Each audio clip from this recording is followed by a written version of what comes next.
They kept it secret by keeping the circle of knowledge for those that actually knew what was happening very, very tight indeed. We've seen the U.S. Secretary of State for Defense accidentally leak things in public domain, as well as the Director of National Intelligence, the head of the CIA, and elsewhere. So the details behind this would have been kept very, very close. And I think those that had accidentally leaked stuff beforehand will have been told in no uncertain terms not to say anything. And we noticed that even the Americans didn't tell some of their closest allies until the last minute, including the UK, again, in case this got leaked. The US strike package had been flying, was close to executing its operation, which it did in a very surgical manner, and then exfiltrating out of the country. And that's when the information started to come out that they'd been in and out and achieved it. Very audacious and a very well executed attack. Operation Midnight Hammer itself took place over a very short period of time, but the preparation for it had started long beforehand. Last year, Israel attacked Iran's air defense capabilities, destroying a lot of it, and that was significant. And then just over 10 days ago, Israel started its attacks on Iran, again, denuding Iran's air defense capability, its ability to fire ballistic missiles, and start to attack its nuclear infrastructure and its senior command and control. And then the Americans made a decision to utilize their massive ordnance penetrator bombs, or GBU-57, these 30,000-pound or 13.6-ton massive bunker-busting bombs. They attacked 3 sites under, as you said, Operation Midnight Hammer in Iran. In total, there was about 75 guided weapons used. 14 of them were these massive ordnance penetrator bombs. The rest were submarine-launched and vessel-launched cruise missiles. The Americans used a total of about 125 aircraft. That included 7 B-2 bombers, a number of refueling aircraft, and quite a large number of 4th and 5th generation fighter jets to escort the package across the Atlantic, across the Mediterranean, into Iran, and then back home again.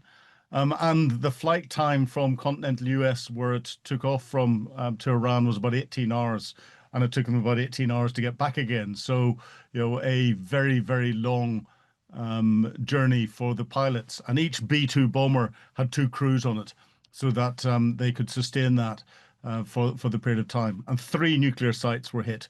The main one at Fordo had 12 of the large bunker-busting bombs hit it. The nuclear site at Nantes had 2 bunker-busting bombs that hit it. And the other site that was attacked by primarily the TLAM cruise missiles was at Isfahan, and that suffered an awful lot of destruction. Just before all of this, the United States ran a big deception operation, talking about moving B-2 bombers and B-52 bombers into Guam, and suggesting that there was going to be a launch of an attack either from Guam or from Diego Garcia in the Pacific. That, it seems, was a massive bluff. It was an incredible and overwhelming success. The order we received from our commander-in-chief was focused, it was powerful, and it was clear.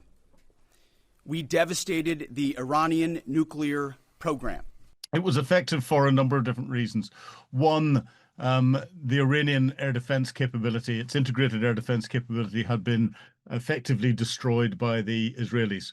But that meant that the US had total freedom over the air power. The second thing is the secrecy, and part of the bluff of the B-2 bombers deploying to Guam or deploying to Diego Garcia kept everyone guessing as to what was going on. Donald Trump making a statement to say that he would make a decision within 2 weeks. Again, everyone automatically assumed that that meant in 2 weeks rather than within.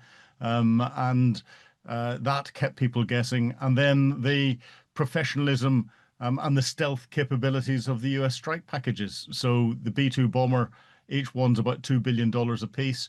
It's designed to be stealthy. It's designed that radars can't see them. And it's quite clear it got into Iran and out of Iran with its escort package, which will have been stealth aircraft as well, without being detected, because there was no response from the remnants of the Iranian air defense or Iranian Air Force.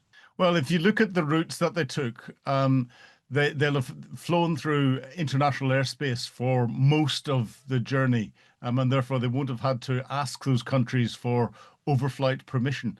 And then what they will have done at the last minute for countries that they were doing overflight permission from is go in at the last minute and do this. Or I suspect in some countries they'll have gone, there's no threat from those countries, we're just ignoring it. Which is bending international rules. And again, the deception operation that was run, both with the US military, the US Air Force deploying bombers elsewhere in the world, the deception operation was enhanced by statements from President Trump and some of his top team that were going on. I think they probably used Keir Starmer as part of the deception operation, because only a couple of days beforehand he said he had talked to Donald Trump, and there was nothing in what Donald Trump had said suggested that they were going to attack Iran.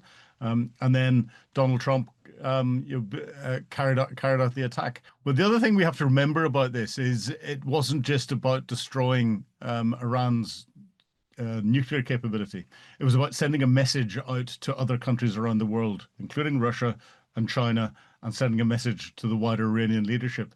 If the United States can get in and out of Iran after flying for such a long period of time without anyone knowing about it, then they can do it almost anywhere. And therefore, that will be a very clear message to other people who are planning or could be planning military incursions into different countries, that the Americans are not there to be messed with. It is shown the world the strength that the United States brings to things, and the real capability it can put together. Flying 7 B-2 bombers together at $2 billion a piece, to each one to drop 2 bombs, 2 of these massive ordnance penetrator bombs on the target. And when you look at the bomb damage assessment on the target, they are very small holes that they've created in the ground. They've penetrated deep underground before exploding, and you can see where the ground has collapsed, suggesting that the tunnel systems underneath have been collapsed. Whether the Iranians managed to get their enriched uranium out or not beforehand, we wait to see. I have a message directly from the president, and I quote, "Based on the fact that there's a substantial chance of negotiations that may or may not take place with Iran in the near future, I will make my decision whether or not to go within the next 2 weeks." Donald Trump said that deliberately as part of the deception operation, I think knowing full well that everyone in the press would expect it to be 2 weeks, nothing would happen. But more importantly, it was the Iranians that he was sending that message to, and the Iranian supporters. And therefore, he was part of the operation. Mind you, he is the commander-in-chief of the US military, so he's always part of the operation. Congratulations, President Trump.